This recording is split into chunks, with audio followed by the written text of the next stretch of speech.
स्वागत है आपका हमारी खास पेशकश में। मैं हूं आपके साथ नेहा दुबे। लोकतंत्र में आज हम बात करेंगे यूपी की सियासी जंग की। उत्तर प्रदेश में अगले साल विधानसभा चुनाव है और जीत हासिल करने के लिए सभी दलों ने अपने अपने घोड़े खोल दिए हैं।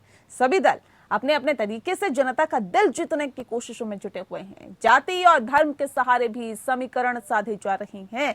ब्राह्मणों को साधने के लिए बीएसपी ने प्रबुद्ध सम्मेलन किया। समापन कार्यक्रम में खुद मायावती ने शिरकत की। इस मौके पर मायावती ने सपा और बीजेपी पर निशाना साधा। मायावती को उम्मीद है कि इस बार ब्राह्मण किसी के बहकावे में नहीं आएंगे और दलित ब्राह्मण का गठजोड़ से बीएसपी की सरकार बनेगी। सपा और बीजेपी भी प्रबुद्ध सम्मेलन कर रही है और ऐसे में सीएम योगी आदित्यनाथ एक तरफ विकास के एजेंडे पर चल रही हैं तो वहीं किसान आंदोलन का तोड़ भी तलाश रही हैं। योगी सरकार गन्ना मूल्य में बढ़ोतरी कर सकती है। चौपालों के जरिए भी बीजेपी ने किसानों को साधने की कोशिश की। कांग्रेस भी किसी से पीछे नहीं रहना चाहती है। प्रयागराज में तो उसने एक उम्मीदवार को टिकट भी दे दिया। वहीं असदुद्दीन ओवैसी भी यूपी की जंग में ताल ठोक रहे हैं। ओवैसी ने दावा किया है कि वे 100 सीटों पर उम्मीदवार उतारेंगे और जीतेंगे। बहरहाल हर दल खुद को श्रेष्ठ बताने की कोशिशों में जुटा हुआ है, लेकिन देखना होगा कि आखिर दाल गलेगी किसकी। यूपी के मौजूदा सियासी समीकरण और माहौल का करेंगे विश्लेषण, लेकिन सबसे पहले आप देखिए ये रिपोर्ट।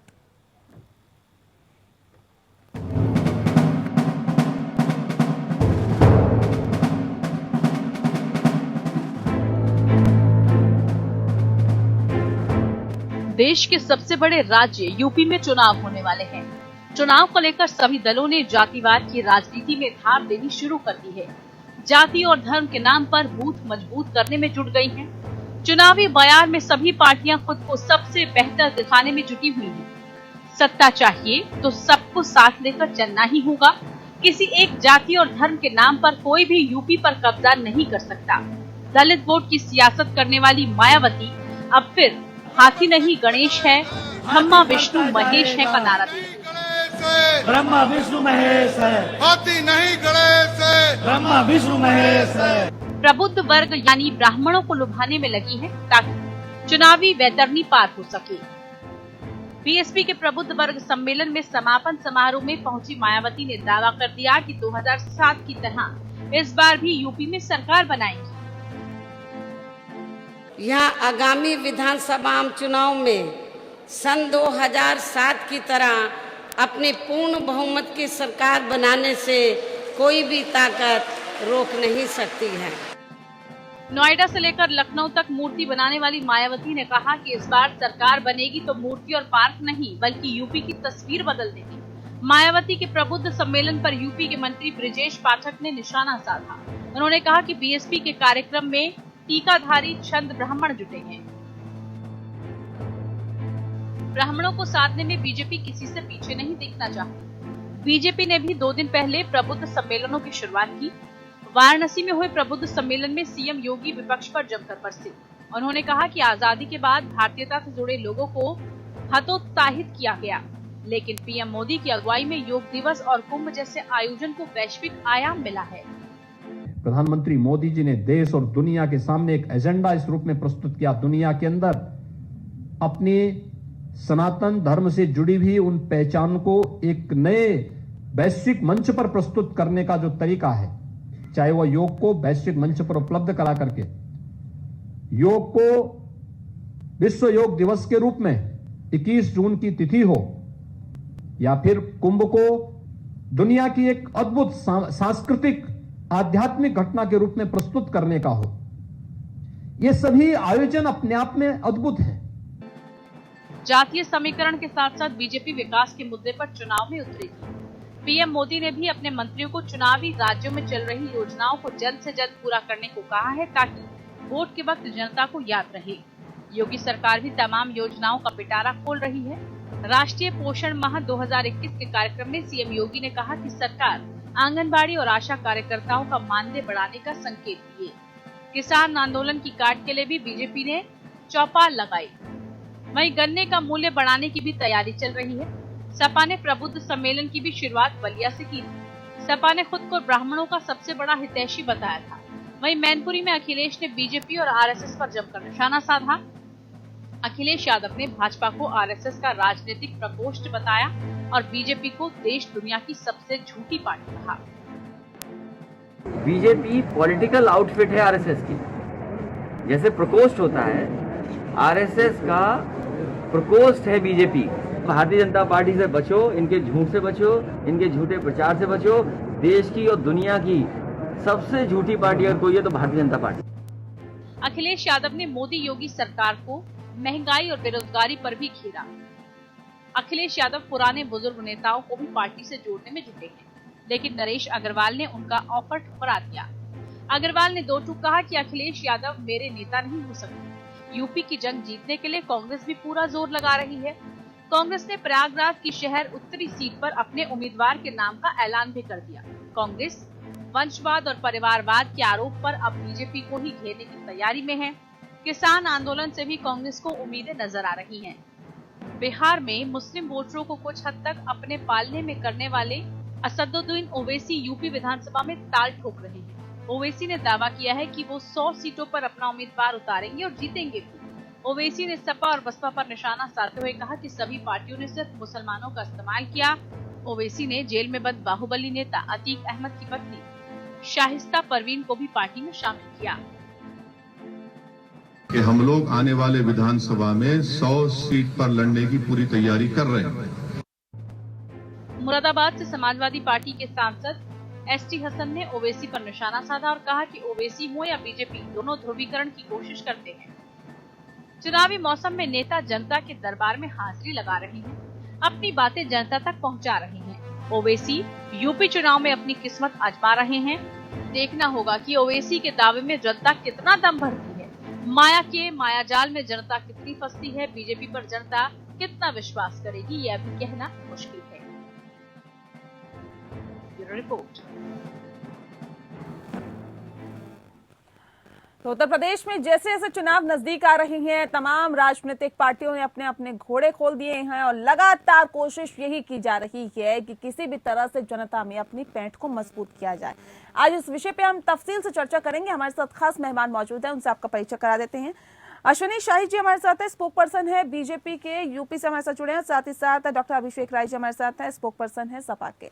हमारे साथ धर्मेंद्र चौधरी जी जुड़ गए हैं, जो कि धर्मवीर चौधरी जी प्रवक्ता हैं बीएसपी के। आदिल हसन जी हमारे साथ जुड़े हैं, AIMIM के नेता हैं। आप सभी का बहुत स्वागत है। सबसे पहला सवाल मेरा धर्मवीर चौधरी जी आपसे ही है सर। जय परशुराम और जय श्री राम के नारे के साथ ही क्या बीएसपी अब सत्ता पर पहुंचेगी? क्या यही एजेंडा है क्या बीएसपी का? जय परशुराम किसी का पेटेंट नहीं है। ये कोई बीजेपी का इन्होंने जो है कोई पट्टा नहीं करा लिया है। हम लोगों ने पहले भी ब्राह्मण समाज को सम्मान देने का काम किया। प्रभुत्व वर्ग में ब्राह्मण समाज आता है। भगवान राम, जय सिया राम, माँ सीता सबकी आराध्य है, हमारे भी आराध्य है। 135 करोड़ लोगों के आराध्य हैं। तो उसमें अगर हम जय सिया राम बोल रहे हैं, किसी को क्या तकलीफ हो सकती है? हमको तो समझ नहीं आता। अगर हम परशुराम की मूर्ति लगाने की बात कर रहे हैं, भगवान राम के मंदिर को अगर बीजेपी नहीं बना पाएगी तो बहुजन समाज पार्टी 2022 में बनाएगी, तो इसमें दिक्कत क्या है? हम तो सभी जातियों को, धर्मों को समान रूप से आदरणीय बहन कुमारी मायावती जी आगे बढ़ाने का काम करती हैं। हम जाति धर्म की राजनीति नहीं करते, हम जाति तोड़ो समाज जोड़ो का काम करते हैं। और जो सोशल इंजीनियरिंग के क्यों ये स्पेसिफिक कहा जा रहा है कि अब SC ST वर्ग और साथ ही साथ ब्राह्मण वर्ग आकर 2007 की तरह यूपी में अब चुनावों में फतेह हासिल करेंगे, बीएसपी की सरकार बनाएंगे? कि जाति धर्मों में क्यों बांटा जा रहा है? सर विकास का कोई एजेंडा नहीं है क्या? सरकार में कोई खामियां नहीं है, कोई कमियां नहीं है जिनको विपक्ष उठाकर आगे बढ़ सकता है? देखिए, आज 500 से ज्यादा ब्राह्मणों की हत्या प्रदेश में हो चुकी है, गोली से मारे जा चुके हैं। एक नाबालिग बेटी ब्राह्मण समाज की खुशी दुबे, जिसका कोई कसूर नहीं था, एक दिन पहले शादी होके आई थी, उसके हाथों की मेहंदी भी नहीं सूखी थी और उसको जेल की तन्हाइयों में निकम्मी सरकार ने जेल में डालने का काम किया। 500 ब्राह्मणों के रूप में जो गोली से मारे गए हैं, उनकी आवाज आज बहुजन समाज पार्टी उठा रही है। जो तरक्की सम्मान की बात बहुजन समाज पार्टी प्रबुद्ध वर्ग के ब्राह्मण वर्ग की बात कर रही है, तो क्या कोई बुरी बात है ये? हम किसी पे आंसू पोंछने का काम कर रहे हैं और एक पार्टी उनको सताने का काम कर रही है। ठीक है अश्विनी जी, ठीक है सर। अश्विनी जी, ब्राह्मण इतने प्रताड़ित है क्या उत्तर प्रदेश में कि तमाम राजनीतिक पार्टियों की तरफ से अब उनको साधने की कोशिश की जा रही है और ये कहा है कि बेगुनाह लोगों को यानी कि ब्राह्मणों को निशाना बनाया जा रहा है उत्तर प्रदेश में? देखिए नेहा जी, धर्मवीर जी जो है बहुत भारी भारी दलील देंगे और दलील देने में जो है ये लोग पीछे नहीं हटेंगे। आज इनको ब्राह्मणों की याद आ रही है, आज इनको सोशल इंजीनियरिंग याद आ रहा है। अभी पिछले चुनाव में क्यों नहीं इन लोगों ने जो पिछले चुनाव में डीएम फार्मूला चलाया था, दलित और मुस्लिम फार्मूला, ब्राह्मणों को टिकट भी नहीं दिया, राजपूत और ब्राह्मण को इन्होंने किनारे कर दिया, उस समय नहीं याद आई थी। और आज राम के खैरख्वाह बने। मैं इनकी बातों से एकदम स्पष्ट है, वो सही भी है कि रामचंद्र जी किसी के पेटेंट नहीं है, वो सबके सनातन के जितने लोग हैं उन सबके आराध्य हैं। मगर विरोध इन लोगों ने, जब कांग्रेस ने विरोध किया कि राम सेतु काल्पनिक है, राम काल्पनिक है, तो ये इस समय साथ दे रहे थे उनका। वहां पर इनका ये दोहरा चरित्र सामने आता है। और आज हमारे धर्मवीर चौधरी जी कह रहे हैं इसमें, आज इन लोगों ने, मैं एक सवाल पूछना चाहता हूं नेहा जी आपके माध्यम से, ब्राह्मण सम्मेलन किया इन्होंने, प्रबुद्ध वर्ग सम्मेलन, लेकिन वहां पर पीछे कहीं भी एक भी ब्राह्मण महापुरुषों की कोई भी फोटो नहीं लगी थी। ये बता दें कि जहां पर मायावती जी ने भाषण दिया, सतीश चंद्र मिश्रा जी ने भाषण दिया, उस पर एक तरफ सतीश चंद्र मिश्रा जी की फोटो थी, एक तरफ मायावती जी की फोटो थी। किसी ब्राह्मण, आज सिर्फ ब्राह्मणों को लुभाने का और ब्राह्मणों का वोट लेने के लिए ये लोग ब्राह्मण सम्मेलन करेंगे। पीछे कम से कम किसी ब्राह्मण महापुरुष, यहाँ तक कि परशुराम जी की फोटो लगा लेते लोग, तो हम लोग कहते हैं कि चलो ठीक है, ब्राह्मण महापुरुषों के साथ इन्होंने अन्याय नहीं किया। लेकिन एक तरफ तो ये लोक लुभावन नारे दे रहे हैं, एक तरफ पहले नारे लगाते थे इनको जो मारो सर, हम तो देख रहे हैं कि 5 साल तक तो ब्राह्मणों का नाम नहीं लिया गया, लेकिन जैसे जैसे चुनाव नजदीक आ रहे हैं और ब्राह्मणों का जो नाम है उनको लिया जा रहा है, यानी कि उनकी बेहतरी के लिए तमाम दावे और वायदे किए जा रहे हैं। अभिषेक जी, सवाल इस बात को लेकर है सर, सपा भी इसमें पीछे तो नहीं है? सपा भी ये कह रही है कि जी हमारी सरकार आई तो हम परशुराम की मूर्तियां लगवाएंगे। सर, क्या ये मूर्ति लगवाने के लिए आपकी सरकार ले आए? नेहा जी देखिए ना, समाजवादी पार्टी हर वर्ग की पार्टी है, समाजवादी पार्टी हर वर्ग का सम्मान करती है। जो भी इस सरकार में शोषित वर्ग है, चाहे वो सवर्ण हो, चाहे वो ब्राह्मण हो, चाहे वो दलित हो, चाहे पिछड़ा, समाजवादी पार्टी हर वर्ग की बात करेगी, हर वर्ग को मजबूत करने का काम करेगी। समाजवादी पार्टी विकास के मुद्दे पे चुनाव लड़ने जा रही है, जातिगत मुद्दे पे चुनाव नहीं लड़ने जा रही। जहाँ तक सर, ये क्यों कहने की नौबत आ रही है कि हम सत्ता में आए तो हम परशुराम की मूर्ति लगवाएंगे? ये क्यों कहने की नौबत आ रही है सर? मैं वैसी चीज पे आ रहा हूँ नेहा जी, मैं उसी चीज पे आ रहा हूँ। भगवान परशुराम जी की मूर्ति लगाना क्या अन्याय है? समाजवादी पार्टी ने परशुराम जयंती पे छुट्टी स्वीकृत करी थी। सर, ये क्यों नहीं कहते हैं कि अगर हम सत्ता में आ गए तो हम स्कूलों को खोल देंगे, हम अस्पतालों को खोल देंगे, हम सड़कों को बनवा देंगे? आप विकास की बात नहीं करते, आप कहते हैं कि हम परशुराम की मूर्ति लगवा देंगे। ये जातिगत आधार पर लोगों को बांटने का काम नहीं है तो और क्या है सर? नेहा जी, हम उसी चीज पे आ रहे हैं, पूरी बात मेरी सुन लें, हम क्या बात कर रहे हैं। हमने बोला कोई भी शोषित वर्ग होगा, हम उसकी बात उठा रहे हैं, हम विकास की बात कर रहे हैं। हम कह रहे हैं हम रोड बनाएंगे, हम कह रहे हैं हम बिजली घर बनाएंगे, हम कह रहे हैं हम रोजगार के अवसर पैदा करेंगे, हम कह रहे हैं हम किसान की बात करेंगे, हम कह रहे हैं महंगाई कम करने का प्रयास करेंगे। हम तो इसके मुद्दे पे चुनाव लड़ना चाहते हैं। लेकिन जो हमारी विरोधी दल है, जो भी विरोधी दल है, सही, इस मुद्दे पे कोई चुनाव नहीं लड़ना चाहता। उसी पे मैं आऊंगी क्योंकि आदिल हसन जी भी हमारे साथ लगातार जुड़े हुए हैं, उनसे भी बातचीत। दरअसल बात आज उत्तर प्रदेश में होने वाले विधानसभा चुनावों की कर रहे हैं। सीएम योगी आदित्यनाथ की तरफ से विकास के एजेंडे पर चला जा रहा है और वहीं किसान आंदोलन का तोड़ भी तलाशा जा रहा है। योगी सरकार गन्ना मूल्य में बढ़ोतरी कर सकती है और ऐसे में बताया भी जा रहा है कि चौपालों के जरिए बीजेपी ने किसानों को साधने की कोशिश की है।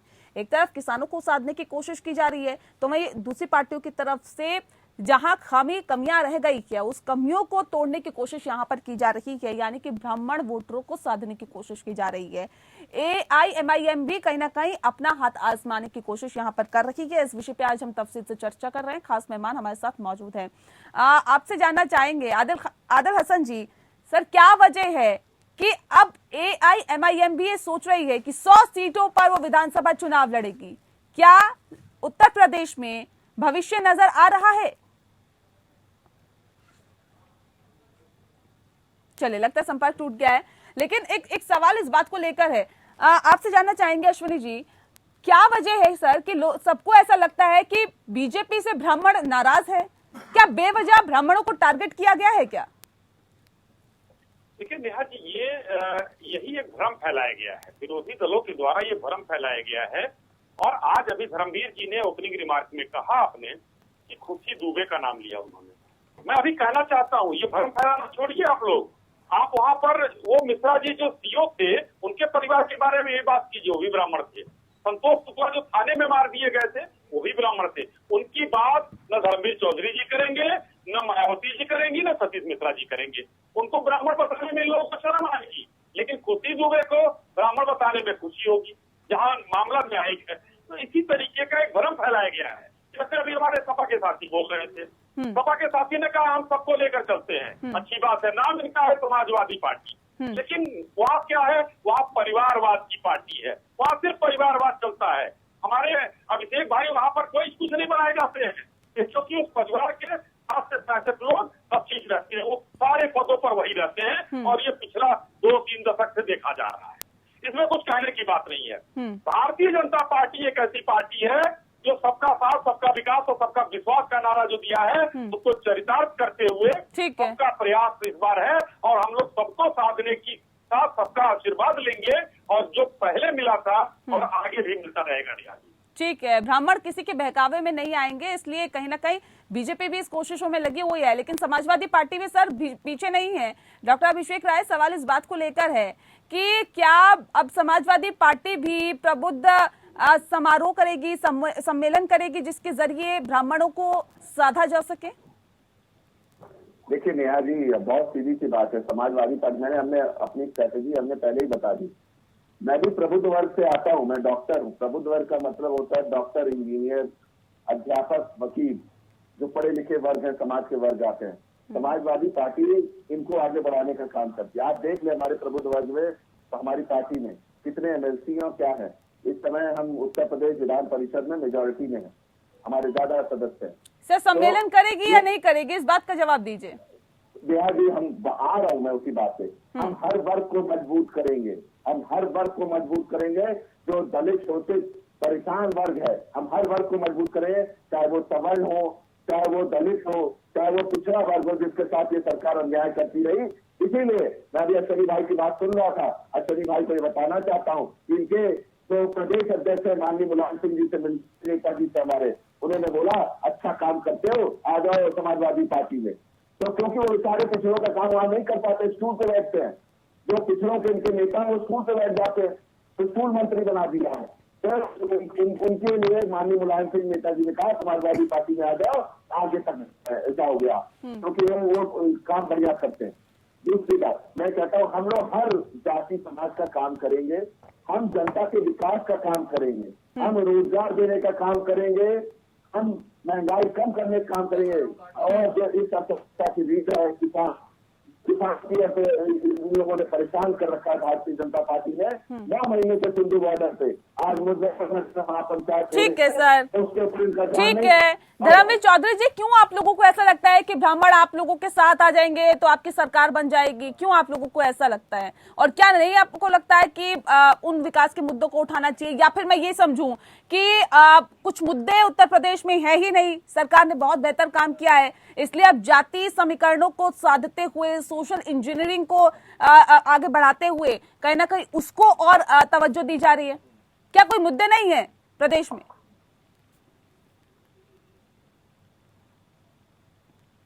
धर्मवीर जी, आवाज मिल पा रही है आपको? धर्मवीर जी, सुन पा रहे हैं आप हमें? चलिए, लगता है संपर्क टूट गया। लेकिन एक सवाल मेरा अभिषेक जी आपसे ही है दोबारा, कि जिस सवाल को मैं धर्मवीर जी से पूछ रही थी, अब क्या मुद्दे नहीं बचे हैं क्या? उत्तर प्रदेश में बेहतर काम हो रहा है, कोई मुद्दा नहीं है? नेहा जी वही बात तो मैं बार बार कह रहा हूँ। मैं आपने जितना भी मेरा सुनोगे आप, मैं हमारे पार्टी के जितने भी नेता यही बात कह रहे हैं कि हमें किसानों की बात करनी है। जो 9 महीने से वहाँ पे इंतजार कर रहे हैं कि सरकार आएगी, उनकी बात सुनेगी, उनको सपोर्ट करेगी, तो बात करनी है हमें महंगाई की बात करनी है। क्योंकि डॉक्टर सतीश प्रकाश जी हैं, हमारे साथ जुड़ गए हैं और इनसे भी बातचीत करेंगे। सर, सवाल इस बात को लेकर है कि जो ब्राह्मण हैं उनकी जो उनकी बेचैनी है, अश्विनी जी, उनका बड़ा कारण एक ये भी है कि उनकी जो भागीदारी है कैबिनेट में, जाहिर तौर पे वो कम है। अगर 53 कैबिनेट में आपके जो मंत्री के हैं उसके अंदर सिर्फ 9 ब्राह्मण है, तो क्या उस भागीदारी पर ब्राह्मण चिंता न जताएं? देखिए नेहा जी, ऐसा ये विशेषाधिकार माननीय मुख्यमंत्री जी का होता है और केंद्र में प्रधानमंत्री जी का होता है। लेकिन सर, देखती तो जनता भी है, देखता तो ब्राह्मण भी है कि उसके हित में कितना काम हो रहा है। नहीं तो हमारे पास 300 से ऊपर एमएलए है और उसकी संख्या जो है, मंत्रियों की संख्या हमको एक निश्चित ही रखनी होती है। हमने ब्राह्मणों को एक अच्छी हिस्सेदारी दे रखी है। ये ब्राह्मणों ने आपको वोट भी तो दिया 2017 में, अगर आपको चुनाव में जिताया और ब्राह्मणों का वोट उसमें अहम है, तो सर क्या उस हिसाब से आप लोगों ने अपनी भागीदारी दी है? यानी कि ब्राह्मणों को उतनी भागीदारी दी है जितने की वो हकदार है। भागीदारी दी है और ये तय नेहा जी न तो विपक्ष तय करेगा, न मीडिया तय करेगी कि कितने लोगों को मंत्री बनाना है। हमारे दल में किसी ने कोई ऐसी डिमांड नहीं रखी है और न आने वाले समय में ये डिमांड आने वाली है। ये आज जो मैंने पहले बताया आपको, ये भ्रम की राजनीति कर रहा है विपक्ष। विपक्ष आज बौखला गया है उत्तर प्रदेश की भारतीय जनता पार्टी के संभावित जीत से, चाहे वो बसपा हो, सपा हो, कांग्रेस का तो कोई मतलब नहीं है। 4-5% की पार्टी है वो प्रदेश में। ये दोनों पार्टियां एकदम बौखला गई हैं। एक तरफ ब्राह्मणों का निरादर, अभी पिछला चुनाव हुआ उसमें मायावती जी की पार्टी से ब्राह्मणों को, राजपूतों को कितने टिकट दिए गए। उस समय दलित और मुस्लिम गठजोड़ चलाया जा रहा था, डीएम फार्मूला चलाया जा रहा था। आज फिर आगे ब्राह्मण याद, आज फिर लुभाने की कोशिश। आज डॉक्टर सतीश प्रकाश जी फिर आ गए ब्राह्मण याद। अश्विनी जी कह रहे हैं कि आज क्यों आ गए आप लोगों को ब्राह्मण याद? तिलक, तराजू और तलवार, मुझे लगता है कि इसमें मुझे और ज्यादा। ठीक है सर, ठीक है अश्विनी जी। नेहा जी, एक सवाल मैंने अभी किया, एक खत्म करता हूँ। सिर्फ मैंने अभी एक दूसरे प्रवक्ता से उनसे पूछा और सतीश जी से भी पूछ रहा हूँ। ब्राह्मण को तो मंच के आगे लुभाया जा रहा है सतीश जी, लेकिन पीछे जहां मायावती जी और सतीश मिश्रा जी हैं, उस बैकड्रॉप पर किसी भी ब्राह्मण महापुरुष की तस्वीर क्यों नहीं लगाई जाती है? एक तरफ सतीश चंद्र मिश्रा जी और एक तरफ मायावती जी। ये बहुत बड़ा सवाल है। डॉक्टर सतीश प्रकाश जी, आपको आवाज मिल रही होगी सर, जवाब दे दीजिए जल्दी से। नेहा जी, अभी बहुत सारी बातें बताई। देखिए, ये सच है कि 2017 में उत्तर प्रदेश के ब्राह्मण समाज ने बीजेपी को अच्छा खासा वोट दिया और बीजेपी ने, आप बता रहे हैं कि 9 मंत्री बनाए और आपने एक उप मुख्यमंत्री दिनेश शर्मा जी के रूप में रखा। देखिए, मुद्दा हिस्सेदारी का नहीं है, मुद्दा है कि आपने उनको राइट कितने दिए। अगर उत्तर प्रदेश में ब्राह्मण महासभा ये बाकायदा सम्मेलन करती है, ये बहुजन समाज पार्टी का दावा नहीं है। उत्तर प्रदेश की ब्राह्मण महासभा अगर ये दावा करती है कि 1280 ब्राह्मणों के खिलाफ आपराधिक मुकदमे, राजनीतिक मुकदमे, उनके ऊपर हत्या, बलात्कार केस अगर डाले गए, उनको जेलों में डाला गया, ये सवाल है। तो ये सवाल सबसे पहले आप बीजेपी में जो ब्राह्मणों को रिप्रेजेंट करने वाले मंत्री है या मुख्यमंत्री है, उनकी तरफ के सवाल नहीं था।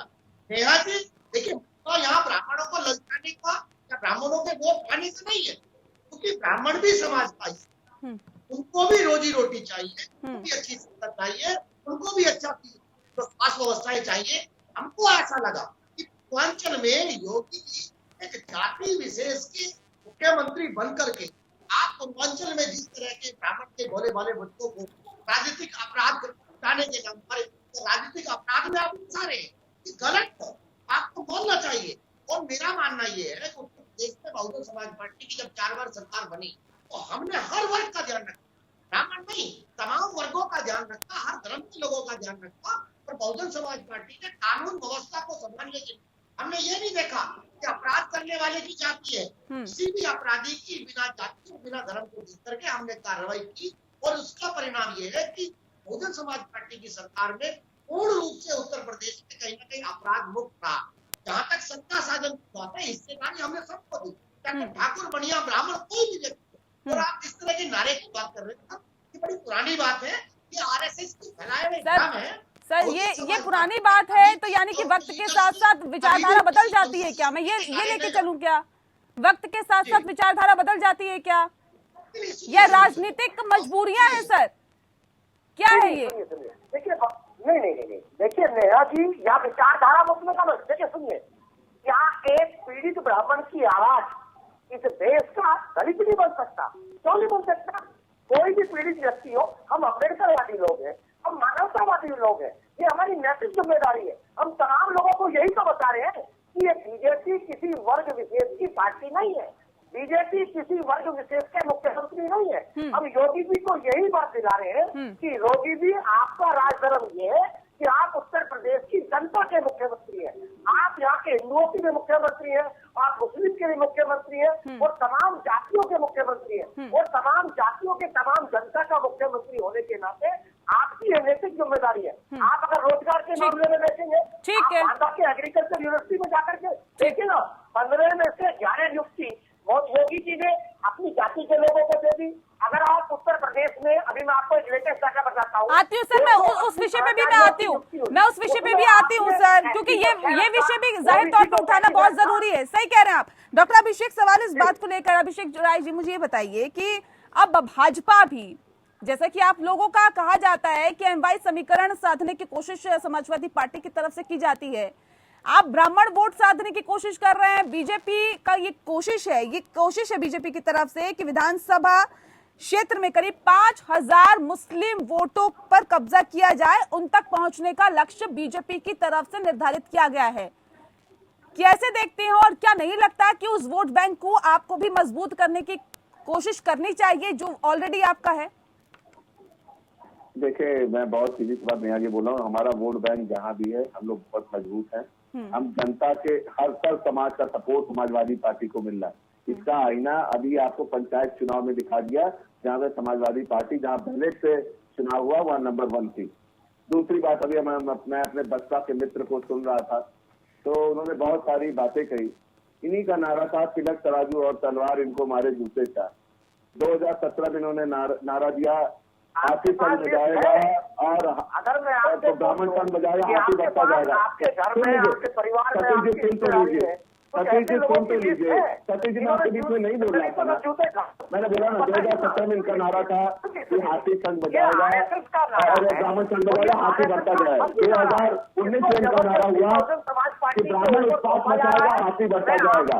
आज इनकी चुनावी मजबूरी है जिसका जनाधार खिसक गया है, वो आज ब्राह्मणों को याद कर रहे हैं।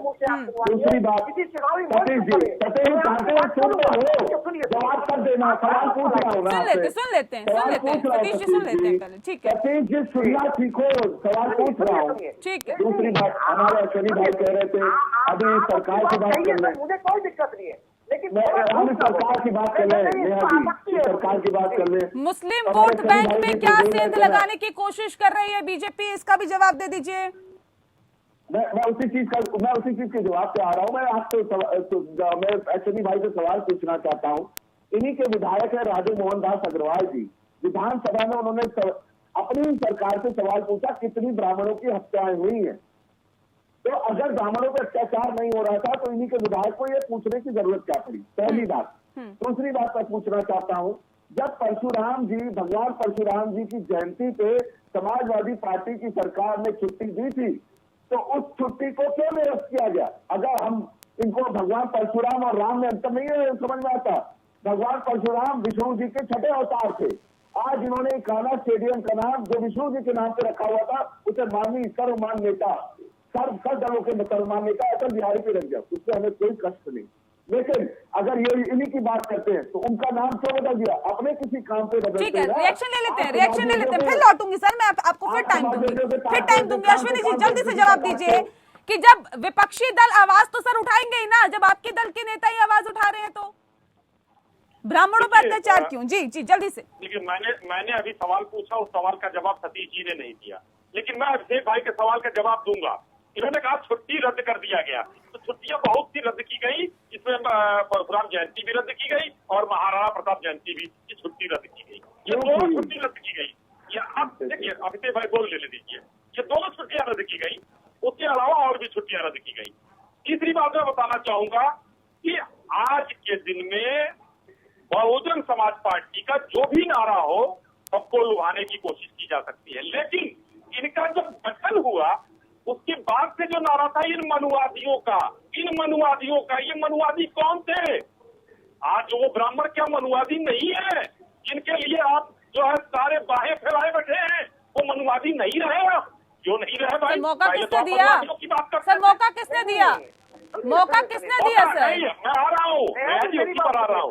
और जहाँ तक रही ब्राह्मणों पर अत्याचार की बात, भारतीय जनता पार्टी में किसी जाति पर अत्याचार नहीं किया है।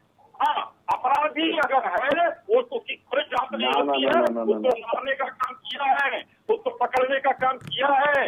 ये भ्रम फैलाने का काम मैं निवेदन करूंगा अपने समाजवादी पार्टी और बसपा के साथियों से कि भ्रम छोड़कर वास्तविकता में मैदान में आइए। ये बताइए जो हर विधानसभा क्षेत्र में 5000 मुस्लिम मतदाताओं तक पहुंचने का जो आप लोगों का लक्ष्य है, ये ब्राह्मण वोट गवाकर मुस्लिम मतदाताओं को लुभाकर इसकी जो पूर्ति है की जा सकती है क्या? भरपाई की जाएगी सर? नेहा जी, हमारा तो नारा है सबका साथ, सबका विकास, सबका विश्वास और आप सबका प्रयास जुड़ गया उसमें। तो हम लोगों ने तो प्रयास करना ही करना है, सबका साथ सबका विकास लेकर चलना है।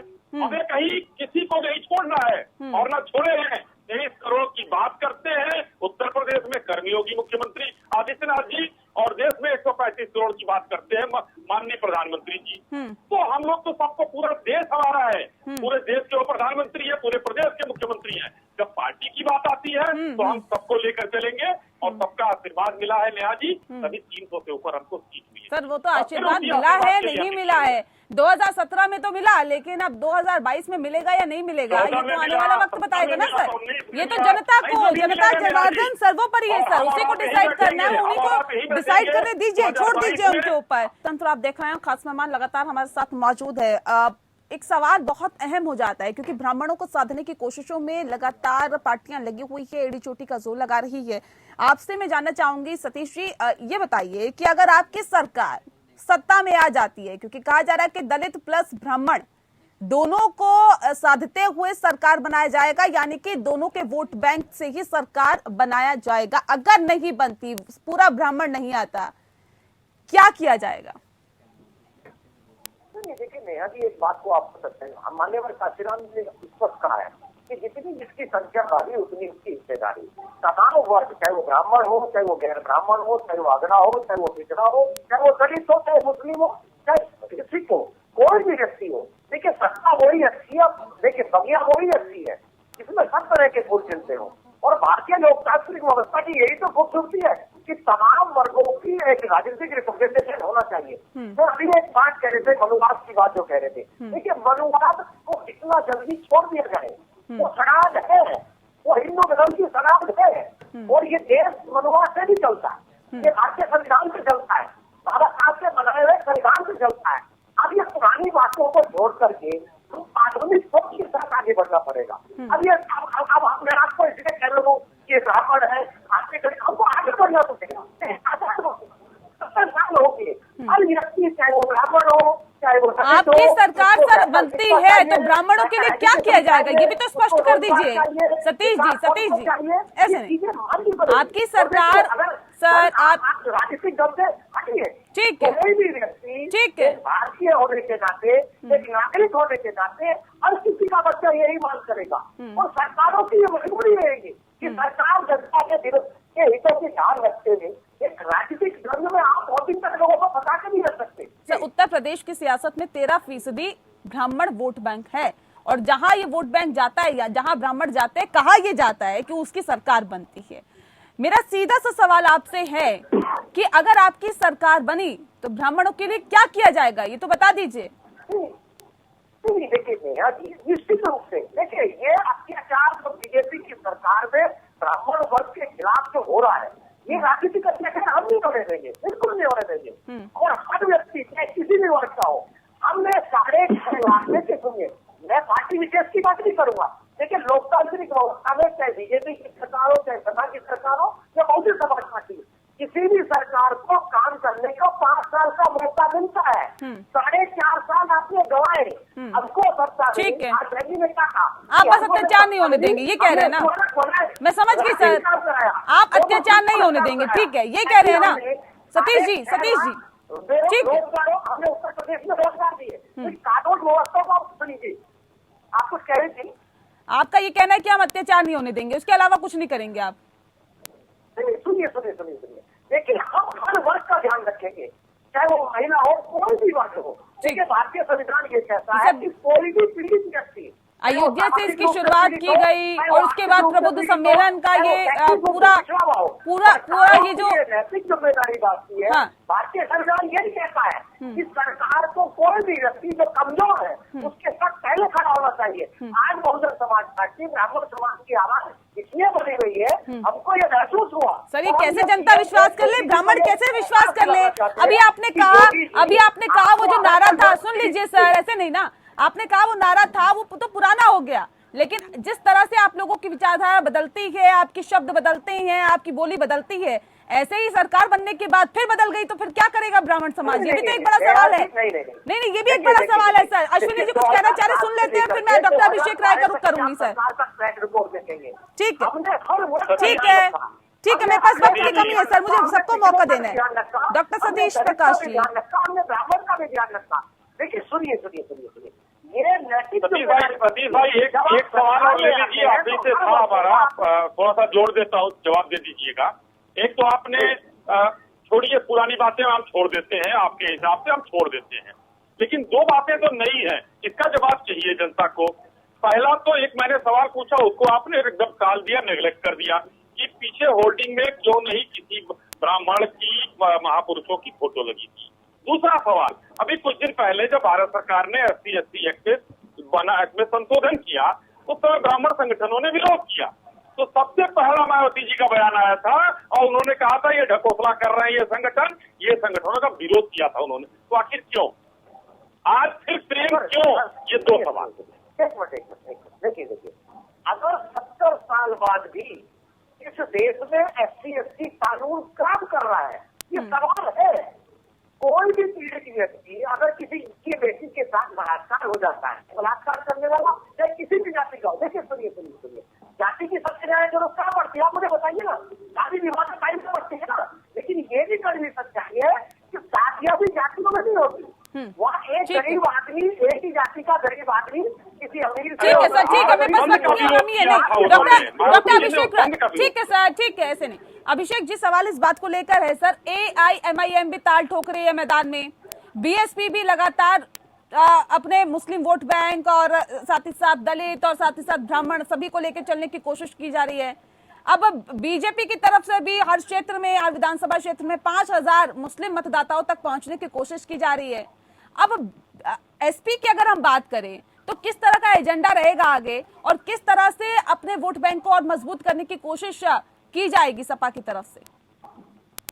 देखिए, समाजवादी पार्टी को पूरा जन समर्थन मिल रहा है, हर वर्ग का समर्थन मिल रहा है। अच्छा, AIMIM के चुनाव लड़ने से आप लोगों को घाटा होगा? मैं आपसे बार बार कह रहा हूँ ना कि हमें अपने मुद्दे से नहीं डाइवर्ट होना, हम जो बात करना चाहते हैं समझे। हम किसी की बी टीम पे कुछ बात नहीं करना चाहते, पहले हम अपने मुद्दे पे बात करेंगे।